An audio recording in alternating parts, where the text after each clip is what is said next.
What's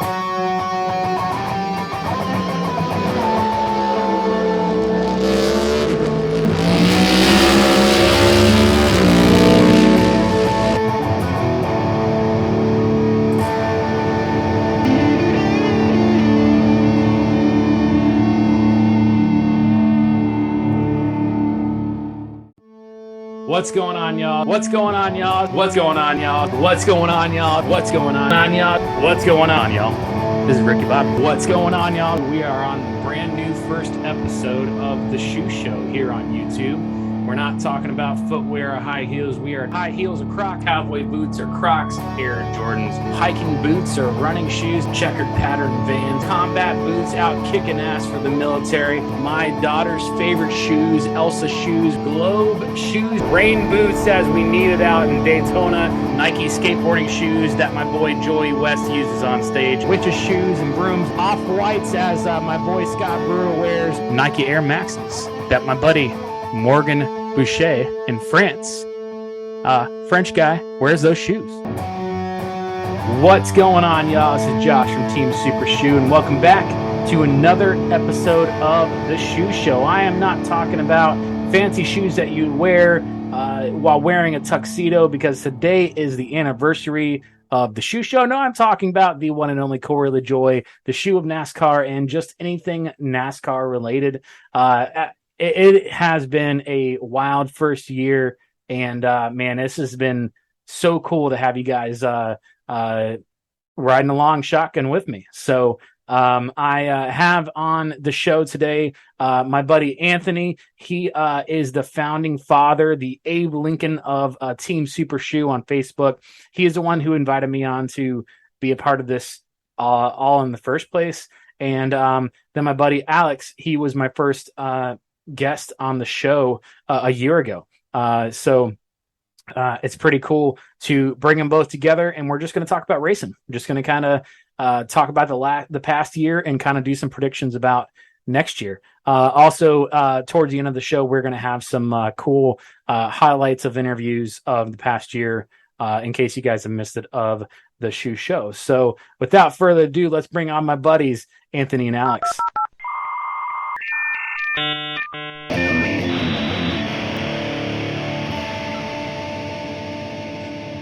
All right, y'all, we are back and we're hanging out with our buddies, Anthony and Alex. How you guys doing? Doing great. Cannot complain. End of the season. Yeah. It's always a bittersweet moment, right? End of the season, but you want more. Yeah. So, how's y'all's year been? It's been a long year. How's 2022 treated you? It was a bit like Corey's year. There was in moments where it shined, and then there were some of those moments where I probably wanted to kick tires harder than I should. Yeah. Well, good. Kind of similar for me. A lot of ups and downs, but so far finishing the year on a strong point. So it's kind of the way I feel, and similarly, like it was just an up and down kind of year, but I looked on the bright side and found all the silver linings and stacked those pennies, as Corey likes to say. Yeah, same here. I mean, I can't say that I'm not struggling, but ultimately, I still am blessed to have a roof over my head. I wasn't hit by a hurricane, so being a Florida guy, it's I'm all right. So, I brought you guys on because this is, even though the math doesn't really work, this is episode 16 because we kind of changed things up where we now have more than one episode a month. But this is officially the anniversary of the Shoe Show. This is year number 2, and brought you guys on because Anthony, you were you are the Abe Lincoln of the Team Super Shoe. You were the starter, the original. You are the founding father. And Alex, you were our first guest on the show a year ago. So pretty cool to have you guys here. And man, it's been really cool, man. I never thought that I'd have this open door, and I've made such good friendships like you guys, and I've gotten to talk to some really cool people involved in NASCAR. And it's like I just this year has been filled with I had Brady Putnam Ferguson, who is diagnosed with a disorder, and him and his mom came on the show, and like it was like a humbling experience to meet them and to hear their story, and that they kind of had, it was almost like a Make-A-Wish Foundation for meeting Logano and Corey at a race, and I've got to talk to Corey and Sparks and all the guys from Spire, and I've just made a lot of good friendships, man. So it's really cool to have this connection and to have the group and all the people from the team still come over and kind of are involved in a way. So it's been pretty cool, man. I'm grateful. So it could end tomorrow, and I'd be grateful for it, you know? So Yeah, It you've was done worth the ride, right? So yeah, and you've done an incredible job with the show, and just, I mean, going with it, and you created your own opportunities with taking this risk and taking the show and taking it where it's gone. And yeah. my hat's off to you for that one, man. Well, I appreciate it. I'm not looking for any of that. I just I've just been rolling with the punches, and just like any race fan that has the opportunity, I've just made the time and effort, and we'll see where it goes. But God is good, and it's just been an opportunity. I felt like I better not screw it up. So let's do something good here. So well, I wanted to kind of bring you guys on, and I wanted to see what your thoughts were on the 2022 season. I wanted to know if you guys thought the next gen car, the Gen 7, if it's really a success. We had 19 winners, which is pretty awesome, pretty incredible. But they had a lot of problems. They had problems with safety, toe links, their wheel hubs, the whole tire failures, and suspending crew chiefs for 4 races for some reason because the tire comes off and they ruin their $1 million race car. I didn't get a lot of it, but I wanted to ask you guys what you thought of this next gen. If it's a success, a failure, or what do you expect for next year? It's a mixed bag. I mean, it's like you just put some Reese's Pieces in with M&Ms and Skittles, and I mean sometimes they just didn't mix. You had like I said, the failures that it had were glaring, and from my point of view, that were like true safety issues. And I mean, even down to NASCAR's calls for some of their, you can put tires on for this versus I'm going to throw a caution for that. NASCAR itself seemed to lack consistency, with the exception of, oh, that wasn't your fault, crew chief, suspended. They were pretty consistent about just suspending them for pretty much anything. Yeah. And honestly, so I thought it was a good year. I thought 19 winners itself shows that this car is working. Now, granted, they have a lot of work, a lot to improve, 100%. Drivers should not be getting concussions. And you look at those in-car cameras, and actually, you know what? I don't think I've seen Kurt Busch's in-car, but I saw Alex Bowman's, and it was barely a jolt. Like, granted, I don't know what it's like to be in that car, but it doesn't look any different than the Gen 6 or 5s, and so just kind of scared to see that. I hate to see Kurt Busch retiring without full time, without actually having a say in it. He's just pretty much medically retired now, and that sucks. So I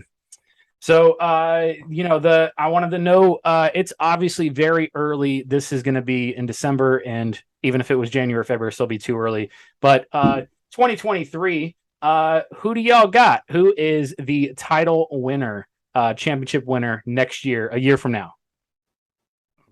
I think with, as you said, right, like the 19 winners this year, I think a lot of teams are building their playbooks.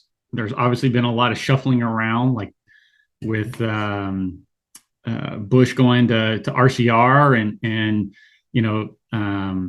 Reddit going over to 2311. So I think you're going to see more teams being competitive to the point where it's even harder to identify, right? Like a lot of people wouldn't have expected Christopher Bell to do so well and get so close to a championship this year. So I think a lot of more teams are going to be more competitive and make it harder for the traditional dominant teams to be a lock in, right? Like you always expected a Hendricks car to be a lock in or a Gibbs car to be a locked in. And this year you saw other teams just coming up and taking them out. So it was really interesting. And I think we're going to see more of that this year. So I think it's anyone's guess at this point. Yeah. What about you, Anthony? Blaney. Blaney? Yeah, I hope so, man. I would love to see Blaney win. I'll go with that one, right? He seemed a little too temperate this season with the new package, I guess. But I mean, they've got all the notes, obviously. You know, they've got a champion in 2022, and I just see Blaney really, really shining through again here. I guess it'd be the 23 season. Yeah. Gotcha. Well, let's see. If you guys are picking Blaney, I might have to go with Hamlin just to, I think he's another driver who he needs one to cap it off, right? And he was blindsided by Ross's move this year, so he might be really determined. To say the least. I just hope Hamlin and Ross are in the Final Four next year. I hope it keeps going because it's good TV. I say. I agree. That was I'm still waiting to see everybody's list. So to see his list and see if he actually goes after everybody. Yeah. I was also surprised that Ty Gibbs wasn't wrecked out of the Xfinity Championship. Honestly, I watched it for that. I was looking forward for the drama, and it didn't happen. So, but I think if Gregson would have got to him, it would have not even giving him a chance. It would have been instantly in the fence if he had got caught up to him at the last couple of laps. Yeah, I say I'm going to pick two out of the box unusual picks. My two picks are going to be Suarez. He is a very good driver, and I think that Trackhouse is just on the rise, and they're going to keep winning. And it's just a matter of if he can take care of himself in those the way the playoffs are, and being able to kind of tough your way through the eliminations. And I think he is. He's a driver you don't want to mess with. And the other one I would say is Tyler Reddick. Though granted, I don't know how good of a ride he's going to have. I don't know how he'll fit in, but he definitely is going to be a future champion someday soon. So, I also wanted to know: do y'all see Corey winning next year, whether it be Atlanta or Daytona, Talladega, or maybe even something like a Martinsville? Do you see him finally getting his first win? I do. I see him actually probably being up there in about honestly 5 or 6 different tracks and races where he'll be up there contending. Like they'll be able to get him to the track with a ride that he can be competitive enough with it that light's going to be there again. Yeah, I agree. Right. I think his best shot is probably going to be Atlanta. When you look at a Daytona or Talladega, it really is a lot of luck combined with the skill, which he's shown that he can ride up front. Right. But, and he'll tell you, right. So those super speedway type races, he's really good at, and his numbers show it. And Atlanta being I like to call it the best of both worlds, right? The success of Atlanta is kind of there, right? You get the super speedway feel, but it's a little bit smaller, so you don't have nearly as many wrecks. So, he put himself in contention, and I think that's probably going to be his best shot. Again, he might come up on a couple other different tracks, but I really hope so. Like I can tell you, my couch and my TV and everything else were none too happy when he wrecked behind Elliott earlier this year. So. Awesome. Yeah, so this next question is a question because I just spoke with, and it's going to be coming. This is December 7th episode. December 17th, we're going to have the engineer for the 7 car, and I think for in general for Spire, Roy Gangdal, and he told me off air that the 77 is going to have the same engine packages that the 7 has, and that we should look for good things. So I haven't looked up any stats or anything to go on, but do y'all see the 77 with Ty coming in? Do you see them doing well in the 77? I think so. They showed some really bright moments this season as well, with even with the kind of the change around with some of the different drivers that piloted it, that they showed that there was the potential there. And I think, if they hold on to a lot of their same crew that they have and can develop that chemistry with one driver, that they'll be there. And then you have 2 cars out there that can support each other. I think we'll start seeing a lot more consistency between the 77 and everything else. Yeah. I agree. Right. I think it's going to be hard for the 77, right? Because they have to build up that playbook, right? Now they're going to have, Sparks and the 7s, to kind of help them there. But there is that consistency factor. I do think that having Ty in the 77 full time and having that consistency will help Corey more, which I think is great, right? Because at the end of the day, we wear number 7 on our hat first and foremost. But I think that it will give Ty a really good shot, maybe one that he hasn't had in the past in terms of the support, not even the resource support, but even the emotional support of the Spire organization, to help him be better, more competitive, and even be able to put him and Corey in a place where perhaps they can work a little bit better on the track than some of the revolving door drivers throughout the year, right? And so I think that's going to be pretty good. But I think it might be an up and down. I think he will do well. I'd probably say it might end up being kind of what Corey looked at this year is how I would expect it to be. Yeah, I can't remember where he was before this year, but with the Petty 42, but I believe this is going to be his 3rd year in 3 different teams. So he's still a new guy that's trying to just understand the bearings, the basics of the sport. So hopefully he just learns how to honestly stay out of people's way, be respectful, not tear up race cars and cost Spire a lot of money. But to be honest, I'm not a huge fan of the Dylans. In general, as most fans are, we kind of, don't like to see somebody that's kind of been the silver spoon guy go through. Now, granted, he's not Austin Dillon, who got to drive the, famed number 3 car. And not to say that Austin doesn't deserve to have a ride at RCR, but, you get that feeling. And however, I saw him on that. I saw him on the press conference they had where they announced him and Corey's extension and all that. And I dived into him, and he seems like a really good guy. And he seems like he'd click well. Him and Corey have a history. And so, past judgments aside, I think that he's going to be a good addition. And hopefully, he can learn off of Corey, and Corey can learn off of him. And at least Corey finally has a drafting partner for, some of those super speedway races. So wanted to ask you guys, the news broke, I believe, this week. And again, this is December, so I guess it doesn't matter. But Jimmy Johnson's back in the sport. He is with Petty GMS. I don't know if they're going to end up calling it Petty John. I don't know what they're going to do or if they're going to do anything. But do you guys see Jimmy winning one of his part-time races in Cup, or do you think his time is over? I don't see him coming back and winning.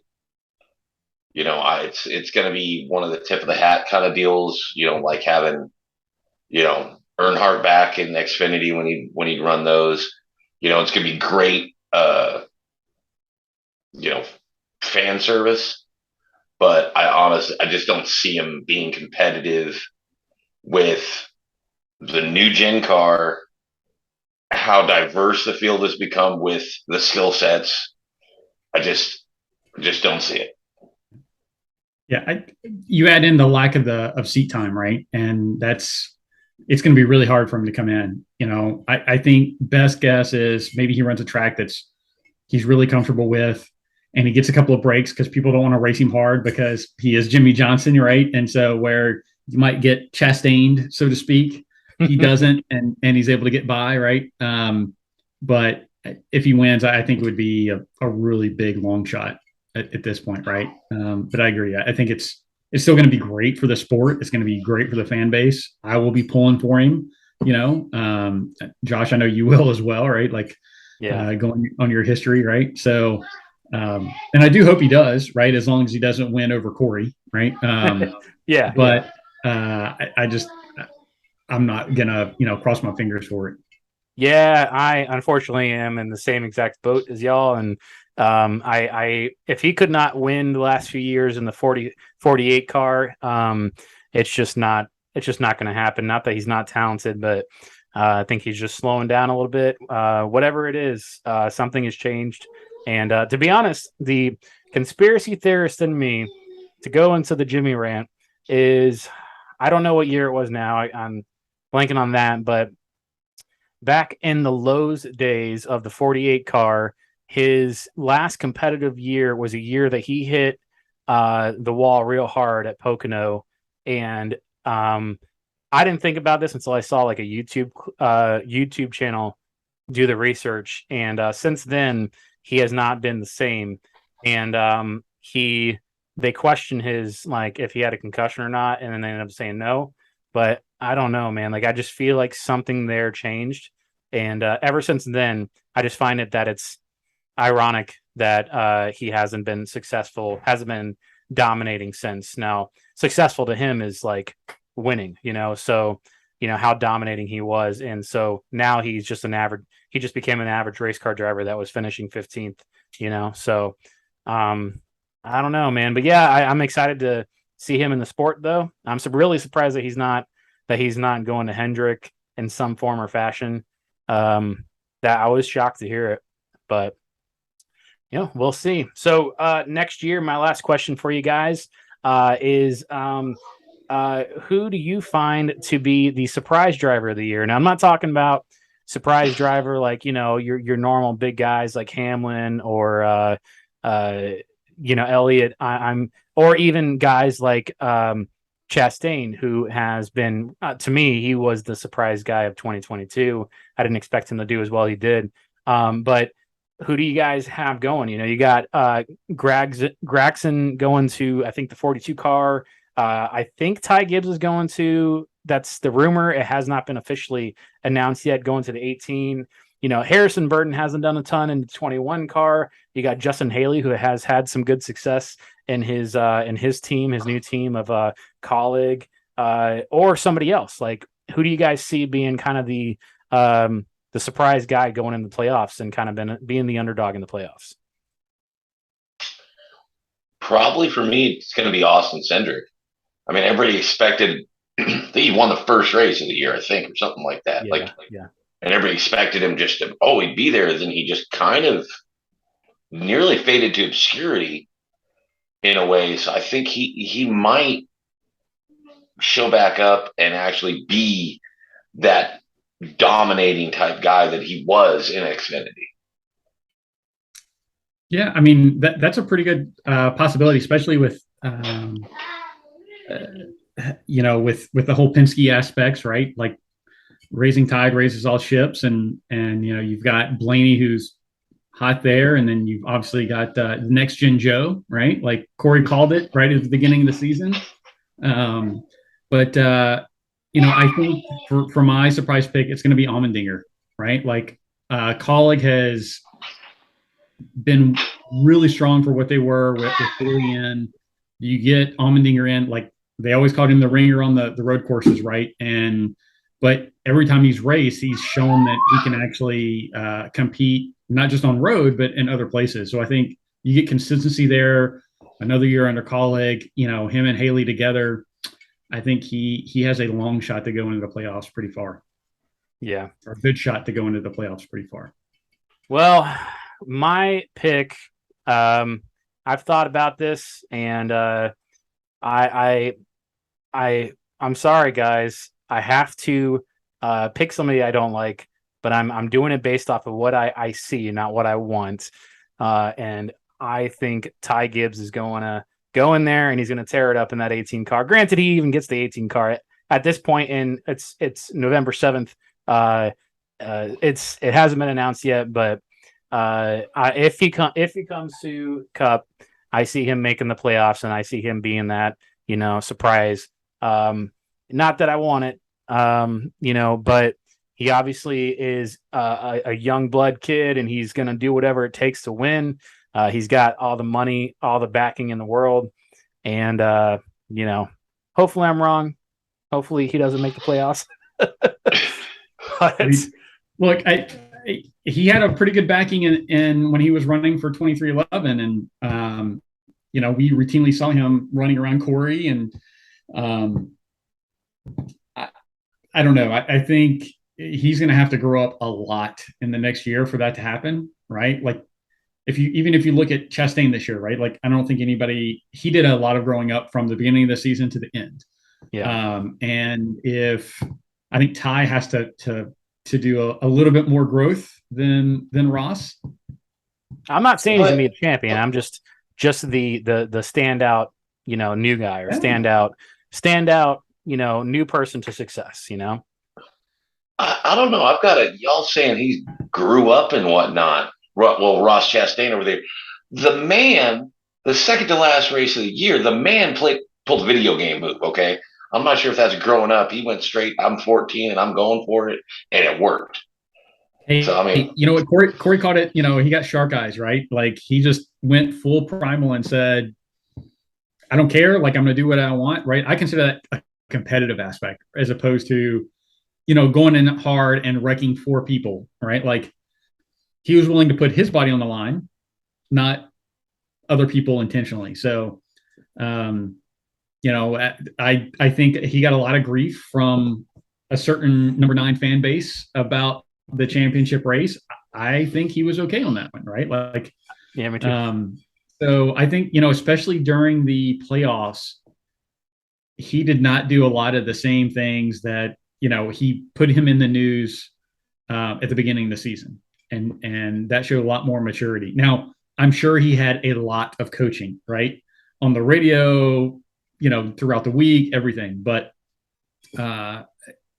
it's hopefully he keeps it up, right? I mean, I love the fact that he's a 4th generation, melon farmer, right? Like, he's a man who we can all, relate to in terms of working and getting it there, right? He did not have that silver spoon, to quote Josh, but, and so that's one of the things I do like about him. Again, I don't necessarily like him because he's not driving for Spire, but I can't help but not like him because he technically did drive for Spire, right? Like, he was Spire's bus driver 3 years ago before we even had a cup team. So, there's those types of connections that you say, all right, you know what, I can get behind him. Just don't do anything stupid to make me look bad as a fan. Yeah, that's he and to get off of off of the topic, just talking about Chastain. If what he said was true, he both this time with the Martinsville wall ride and his going into turn 1's exit route at Indy Road Course, both times he just did it, and he just said, "I just thought about it. I didn't test this in sim, nothing like that." So I think it just shows the type of guy he is, which is, I mean, it's awesome, but it can be very dangerous too. You know what? Even if he did test it in the sim, it doesn't matter, right? There's a big difference in doing it in a giant computer game, right, which is fundamentally what a sim is, and in real life, because you don't feel those, what is it, 5 point whatever G's in a sim. Mm-hmm. You don't get your, eyes scrambled because your head's rocking back and forth. And so, my wife even said, well, why doesn't that guy pass him? And when I showed her the video, I'm like, you don't understand, like, the fundamental, like it looks a whole lot, it looks easier than what it actually was, right? So anybody who understands the sport was more blown away than like even the casual fans, and even the casual fans were blown away. So it's one of those things where it takes big cojones, right? At the end of the day, like that's Yeah. Yeah, it's going to be a move that move is going to be one that's talked about. I want to say probably forever oh in yeah. NASCAR. It's going to be it's one of those moments where, like, yeah, he did that and it worked. Can we? This is going to be a hot take, right? But does that move? Is that move Hall of Fame worthy? Right? Because that move now has a legendary status, right? Does that elevate Ross? Assuming he is, I mean, like you have to have a pretty good career, but let's say he's, not nearly as great. Like I fully believe a Logano is, Hall of Fame, right? Like multi-time champion, whatever it may be, right? A Hamlin is a Hall of Fame driver, but like right now, Chastain does not necessarily have that Hall of Fame caliber. Let's say he's a little bit short. Does that move get him in just solely because of that move? I wouldn't say so. Not that it's not something that won't be shown as a Hall of Fame, moment, just like the fight, just like the pass in the grass, just like Juan Pablo's jet dryer catching on fire. I mean, this is all stuff that will never be replicated, and man, people might try, but it's I don't know if it's going to get him in the Hall of Fame, but it's definitely something that's going to be a highlight reel, forever. I mean, as long as NASCAR's around. So, Very cool. Cool. Well, guys, thank you for coming on the Shoe Show once again. I mean, it's been a fun year, and I'm looking forward to many more.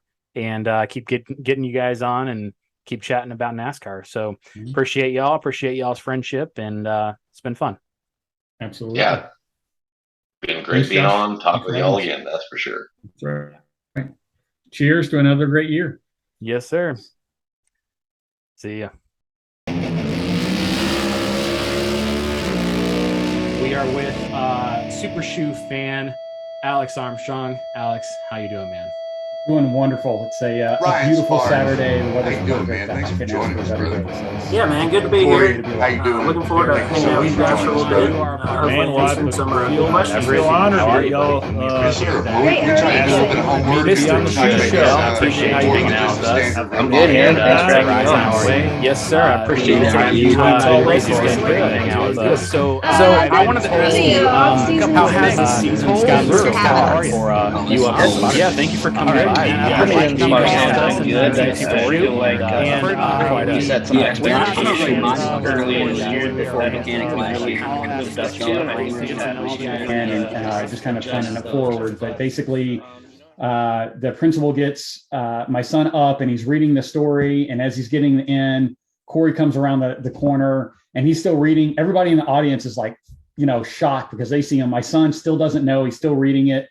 And he turns around and it's, he said his legs turned to rubber. Like he couldn't say anything. It was complete and utter shock that his hero showed up for him.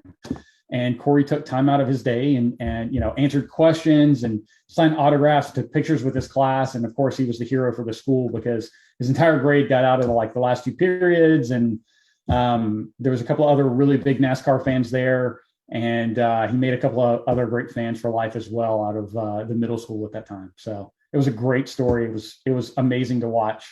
I think I got teared up just watching it. It was crazy. So yeah, that's pretty cool. Did has your son where the common goal is just to make the car better? Yeah, absolutely. Like when Corey and I first started working together, that was one thing I wanted known is you're not going to hurt my feelings. I want you to be brutally honest with me because, that's the only way you move forward together. And I expect the same out of him. I'm the things I'm telling him is not to hurt his feelings or he's doing something wrong in the car. It's just to get a better result at the end of the day. And, I'd scanned Chad Canals for a lot of years and he would tell 7-time champion Jimmy Johnson, like, hey, you're 0.3 of a second off. Like you need to get it together in there. So, that brutally honest relationship, obviously paid dividends for them. And, that's not the only thing, but it's the only way to be. You don't need to sugarcoat anything like that. It makes things difficult in the long run, having to deal with relationships and things like that. So it's just better to be upfront and honest and straight to the point. And it's, as long as you understand the end goal is what's best for everybody.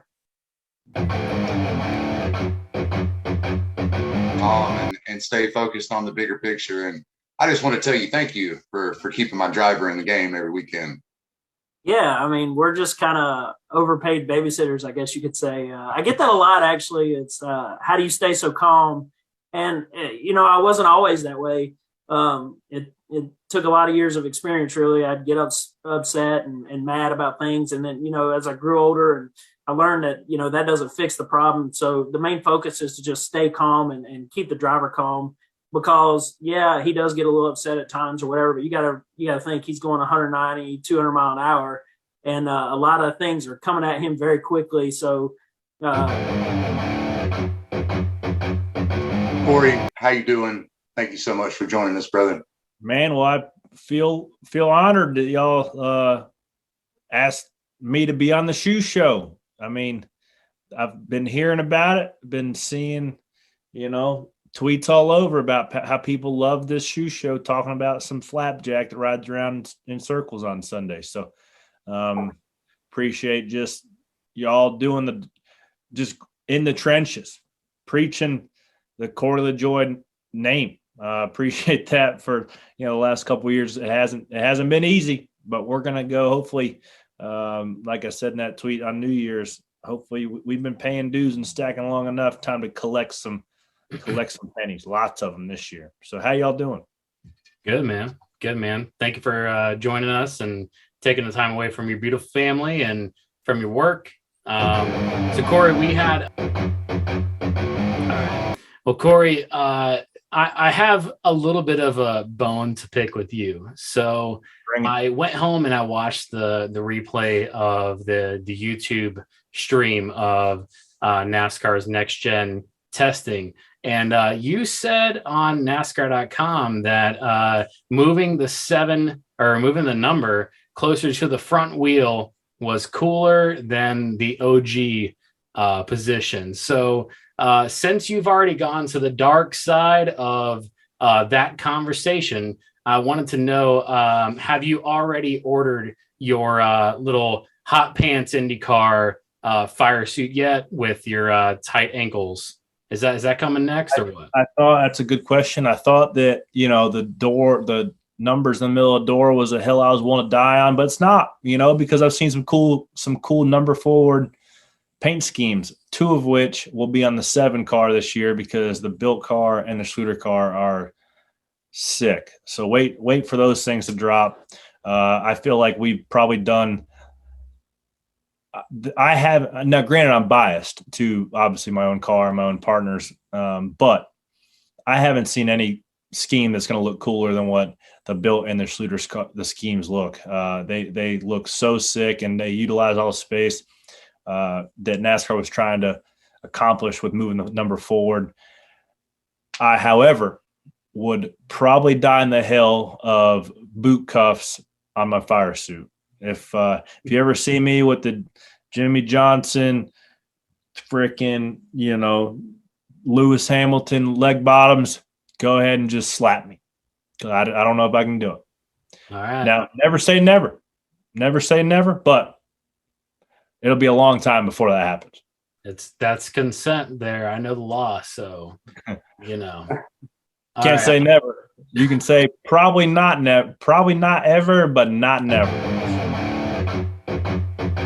All right, guys, we're back and we are hanging out with our good buddy Everett Larson. He is a big fan of Corey LaJoy, and he's a member of Team Super Shoe. Everett, how are you, buddy? Great. How are you doing? Doing good, man. I appreciate you hanging out with us and taking the time away. Have you been racing recently? No, it's been the off season since sometime last year. Okay. All right. Very cool, man. Well, we wanted to know what inspired you to start racing and how long ago was that? Um, I think I was about 5 years old. I watched a Richard Petty video where he was crashing. Then I met him, so that's really what started it. Okay. All right. And how old are you now? I'm 10 years old right now. Okay. And I've seen that you're in the Champ Carts. Can you tell us what it's like racing in that series? It's a lot of fun. It's like, I'm pretty sure it's like where you learn how to like bump draft and stuff, kind of like more on the paved stuff, but there's more dirt tracks than paved tracks anymore. So, it's a lot of fun. Since I can remember, I've been a big fan of spotters and crew chiefs and the chatter on the race view back in the day, and listening to the headsets when you go to the races. And so I've always wondered, they don't spotlight you guys enough, I don't think, and I've always wondered what the life is like for a spotter going up on the stand every weekend. Do you guys have to like claim a spot? Like what is the prep like for a spotter? Yeah, no, it's obviously I'm a little bit new coming from the driving side, and so I can respect both sides of it. Yeah, spotter's life. There's been guys been up there for a long, long time. They have their spots every week. We get up there, we tape off spots, and sometimes I take a spot of a veteran and I have to move. But I feel like I've been up there now. This is my second year in Cup, so I'm getting back to places where I have my spots, and it's it's just a comfortability thing. Like, you don't have to have that spot, but that's just your spot. And I had my spot in Phoenix, in Talladega. I've been lucky enough to know a lot of these spotters through my whole career, that they helped me out a bunch up there. But yeah, it's the biggest issue I think for us spotters is trying to find parking close enough to the spotter stand to be able to get there and get down after the race. Okay. Well, we drove up there. It's a few hours away from us here. We got up there, had a great time, had some, hot dogs and relaxed and started watching the race. And I asked my youngest son, "Hey, buddy, whose car are you going to watch today?" Well, he had, he saw the Scooby-Doo car, and all of a sudden he goes, "Dad, I like that one. I'm going to watch Scooby-Doo." Cool, buddy, go ahead. Throughout the race, he was watching it, and I saw him a couple times holding his hand up like it was a steering wheel, doing this. And he had a water bottle that I got for him, and he's sitting here acting like it was a shifter, just having a grand old time. And I looked at him, I was like, "Hey, buddy, what you doing?" He goes, "I'm driving the Scooby-Doo car, Daddy." I'm like, "Oh, cool, bud." I decided to take my camera and take a picture of him, not thinking it was going to turn into anything. I thought it was a neat picture. Well, I went on Twitter and tagged Corey LaJoie saying, "Oh, he said he's driving the Scooby-Doo car." No idea it was going to blow up the way it did. So when Corey LaJoie got a hold of it, he, commented back that it was, that's the reason why he finished as good as he did. Thought that was really cool. Sorry, my dog is over here growling at the window. So I thought it was really cool that, he saw the picture and he commented on it. From there, again, like I said, it snowballed. All of a sudden, Corey LaJoie tweeted it, and then NASCAR tweeted it, and then NBC and everybody tweeted it as well. When Corey LaJoie got back on Twitter later after the race, he was giving away pieces of the car. Well, I sent him a message and said, "Hey, if there's any way Aiden can get a little piece of that car, it would mean the world to him." He sent a message back pretty much saying, "Hey, I'll take care of him. Don't worry about it." So when the package came, it was a big, big square box. I was like, "Oh, what the heck did he send?" Had Aiden, my youngest, open up the box, pull it out, and just the look on his face was gold. I as a father, there are a few moments that you can make your children just so happy. And for Corey LaJoie to make my son as happy as he did just by a small token, small gesture of giving him a piece of that Scooby-Doo car meant the world, and he was young. I think he was only 4 at the time, 3 or 4 at the time. So he wasn't that old. He still didn't comprehend what was happening. But his biggest worry after getting the piece of the car, and it's funny, I ran into Corey LaJoy in November at PRI up in Indy, and I told him this. I said, my son, after you gave him that piece, even to this day, is still worried that you don't have a car. He goes, well, Dad, if he gave me part of the car, he's not going to have a car to drive. I was like, it's okay, buddy. He has another car to drive. It's fine. All right, y'all, we are back and we're hanging out with our good buddy Ryan Tolles. He is the mechanic and interior specialist of the Spire number 7 car. Ryan, how are you, man? Pretty good. How are you? Doing good. So I've been told a couple of things. Is it Tolles or Towels? Oh, it's Tolles. All right. Do you like being called Towels? Because I heard that's the nickname. I've heard it on the radio too. Yeah, no, I don't really mind. It all started because our mechanic last year spelled it wrong, whatever, our group chat, and it just kind of stuck. Nice. All right, man. Well, we kind of wanted to chat with you a little bit before we talk about current racing. We wanted to get to know you. So just wanted to kind of you tell us about your job and then how you got there. All right, so yeah, pretty much my job is like if we do any changes underneath, I'm the one that normally does them and just nut and bolting it every week. So it's pretty laid back. Well, I definitely cried when I got the phone call he got selected for a dream. It was just really exciting and motivating. And then Brady went through the whole process of selecting a dream. And so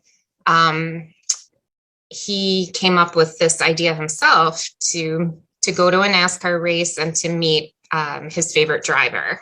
So then the day of the race, it was really, really exciting to go in and wake him up and, tell him it's your dream day. And, there's just a lot of mornings when you have a child with a chronic illness where it begins with, medication, or it begins with them being sick or throwing up, or even with a child with seizures in the morning, you go into their bedroom and you just don't know. So it was a wonderful time. Yeah. Oh, about got me in tears. I'm not even going on. All right, y'all, we are back and we're hanging out with the Van Gogh of auto racing, the Salvador Dali of killer headwear, Greg Stump, the owner of Off Access Paints. Greg, how you doing, man? Yeah, I'm doing good, man. I've never been called the Salvador Dali of helmet paint, but I'll take it, man. Yeah. Well, I appreciate you coming and hanging out with us on the shoe show. Us little guys following our little driver. So we wanted to know who you are, where you're from, and how did you become the artist that you are now owning Off Access Paints? Yeah, so like the condensed version is I'm from Missouri originally, grew up around racing, just loved it. Like my racing was, all through my childhood, racing motocross, started working for a dirt late model team out of high school. And then just had like a really cool high school art teacher that also kind of taught me how to do the airbrush and, not just helmets, but, an array of other things. Right. So one day I'm at a racetrack and somebody asked me to paint a helmet for him on the side. And I went home during that week, painted the helmet, brought it back to the track in the weekend and made a couple extra side bucks. And it was just a small hobby, something cool to do, something to, be a part of that race team and make somebody look cool. And, ended up meeting a couple other guys, packing everything into a U-Haul trailer and moving halfway across the country to North Carolina. And actually, it's funny being on this show. Corey was one of the first guys I really met when I moved here. So that was 10 years ago, and I've been painting his helmets ever since. So just having a good group of guys once I got here to kind of, hang out with, to introduce me to other people. And of course, let me paint their helmets. So I started a tiny little storage unit, and Corey's bringing his helmets over there, and it wasn't quite the craziness we have now, but it just snowballed from this little hobby into a full blown career. And I tell people I don't have a real job; I get to paint helmets every day. We get letters all the time. Like people will pass letters to people at our merch table or tour manager or whatever. And we sometimes end up like with a little stack of letters on the bus. and we'll go through them and read them. And I picked up one night. I can't even remember where we were at, but I opened it and the envelope felt heavy, but I didn't really look down in there. It almost felt like there was money in there. So I was like, I'm going to read the letter first. I'm not going to worry about what's in the envelope. And so I read this letter, and I think it was like 2 or 3 pages front and back. This guy just like spilling his guts out about like his life story. And I mean, this guy has been through stuff that no human should ever go through. Like I was just my heart was just breaking for him. And he said at the end of the letter, he's like, got to the my night. He's like, and I decided that I was going to end my life. And he said that he had a gun in his mouth and his phone was laying on his bed. I can't remember what side he said, but not really important. His phone was laying next to him. And he said, right as he was about to pull the trigger, his phone rang or ding like a text. And he's like, I took the gun out of my mouth just to see what text it was for whatever reason. He's like, and it was a buddy of mine. And he said, hey man, I know you've been going through a rough time lately. He's like, but I just heard this song and I think you should check it out. And it was our song Invisible. It was a YouTube link to Invisible. And he's like, so I clicked on, listened to the whole song. He's like, and that's the first time I ever felt like I was seen and that God loved me and that God saw me. He's like, and I chose to live that night. And what was in the envelope was the bullet that was in the chamber that was about to take his life. And he's like, I've been carrying around this bullet for a year now. He's like, and I just wanted to pass it off because I don't need this anymore. Very good. So my last question for you before you get to go back to work is, what are you drinking? Corey goes and wins the Daytona 500. This is going to be airing in November, so it'll be after this season. So Corey just goes, wins the Daytona 500, and you help build that car. What are we drinking in Victory Lane? The answer will probably be yes. All right. Get our hands on at that point. I've been on we've won everything but the 500 on previous teams I've been on. No, towels. That's still a bucket list item. Even my dad never won the 5. You can tell we're still towels. Yeah. Even my dad never won the 500 in his career, so that'd be a family accomplishment for both of us. That's awesome. Anthony and Alex, once again, thank you so much for coming on the Shoe Show, and thank you for your friendship, your support. Thank you for inviting me onto your stuff. And man, this has been super cool to be a part of. I'm so happy to be running the train of the Shoe Show, following our driver Corey LaJoy. It's cool to have our small knit family that we have. If you guys haven't already, please like, comment, and share, subscribe, all that stuff. And please hang out with us on Facebook, Team Super Shoe. It's a group on Facebook. That's where it all started. And we do a lot more conversations than just this YouTube show. Otherwise, guys, once again, I just appreciate your friendship, appreciate you taking the time out of your busy day to listen to me talk. So you guys, God bless, stay safe.